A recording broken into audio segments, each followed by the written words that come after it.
check guys. Ayan, 7:57 na ng umaga. Ayan guys, nahuli na natin yung 12 piti.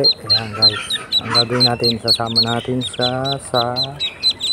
ayun, sa pito para matuto na rin silang kumain at uminom. Ayan guys, sasama natin siya dito sa pitong piraso. Ayan guys, so dito guys, sasama natin sila para matuto silang kumain. Ayan, sasama natin sila dito. Ayan. Pero malalaki na rin po, bilis na lumaki. Hindi naman sila naguhuli din dati. Siya nga pala guys, mas marami yung dito, yung lahi ng ama. Ayan o, yung mga itim, bali pito yung lahi ng ama.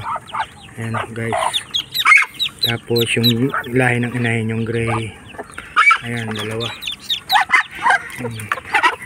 Ito naman yung pinagmula ng inahin, oh. Ayan guys, pero may mag-gray pa rin dyan, alot gray yung inahin.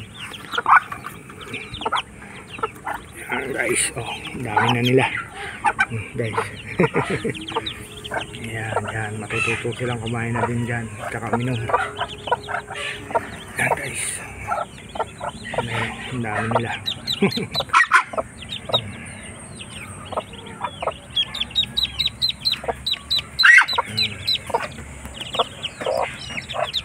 Pag malaki-laki na, iwalay na natin yung pito, ilipat natin sila ng ibang kulungan. Matuto lang naman yung 12 kumain tsaka uminom. That's all folks, thank you very much, thanks for watching.